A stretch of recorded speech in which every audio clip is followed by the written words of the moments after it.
I hope you're doing okay. That's what I want. I just want you to be doing okay. I want you to be doing awesome. Let's start with okay. After okay, go to great. After great, go to awesome. Excellent and awesome. I don't know. Anyways, here we go.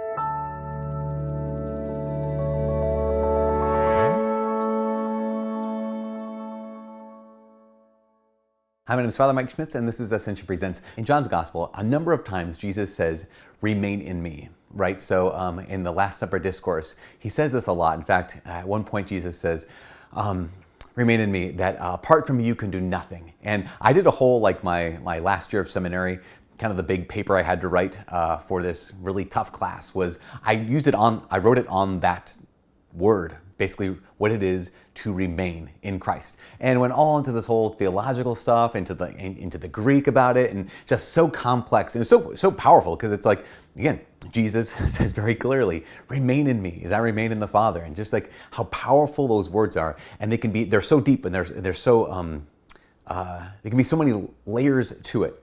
So I was reflecting on these words with some of our students. We had a Zoom prayer meeting kind of a situation, reflecting on this. And one of the students pointed out the simplicity of it. I'm looking at the complexity of to menein en is the Greek and all this kind of stuff. And they pointed out the fact that Jesus says, apart from me, you can do nothing. Or without me, you can do nothing. And they said, so that must mean that to remain in Christ is simply to do it with him.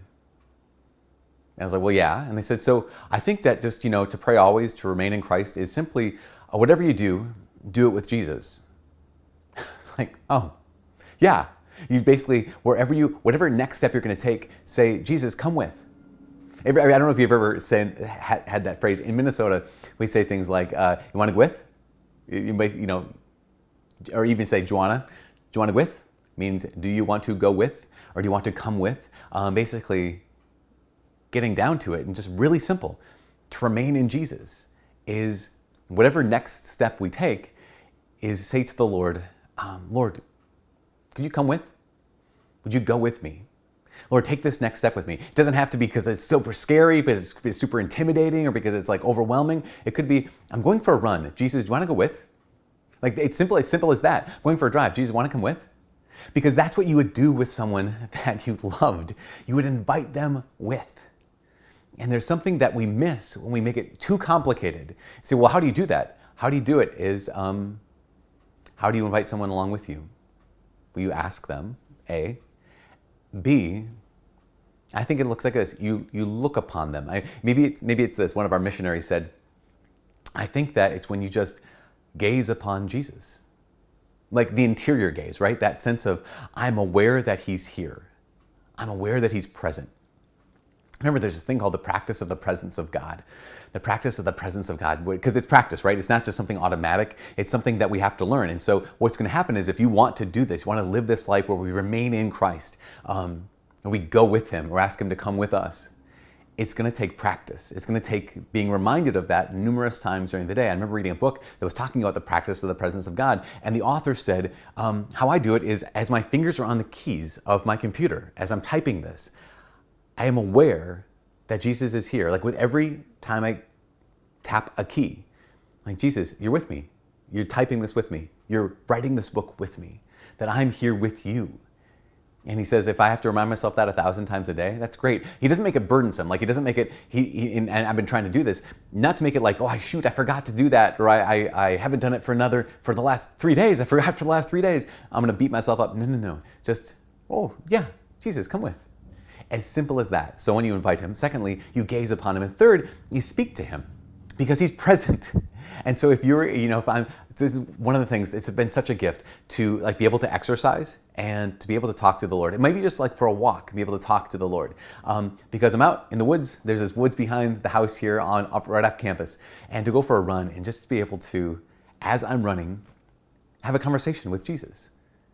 But before I start, be able to say, Jesus, come with. And you're with me because why? We know this. God is present. He is the big word omnipresent, right? And so for us to remain in him, for us to go with him, for him to come with us is simple. He's always present to us, but when we ask God to come with, we're being present to him. Does that make sense?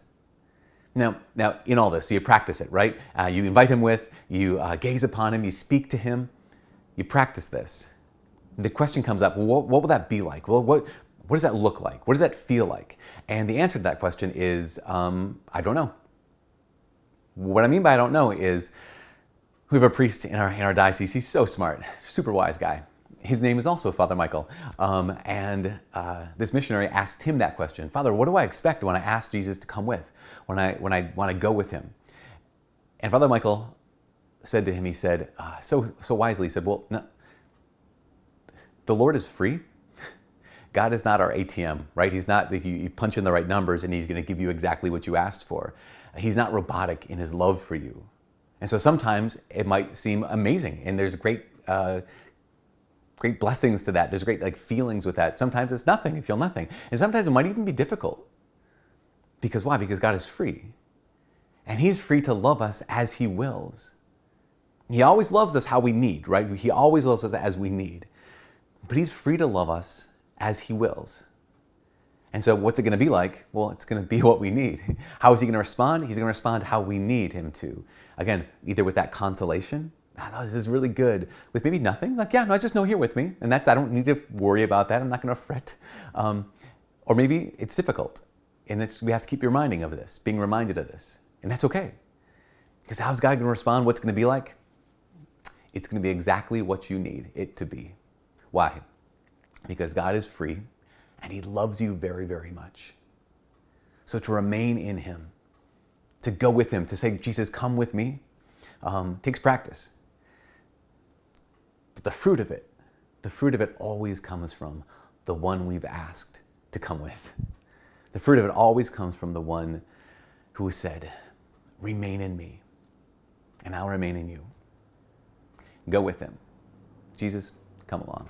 Anyways, that's what I got from all of us here at Ascension Presents. My name is Father Mike. God bless. And then, go with Jesus. It's good. Vaya con Dios, as they say.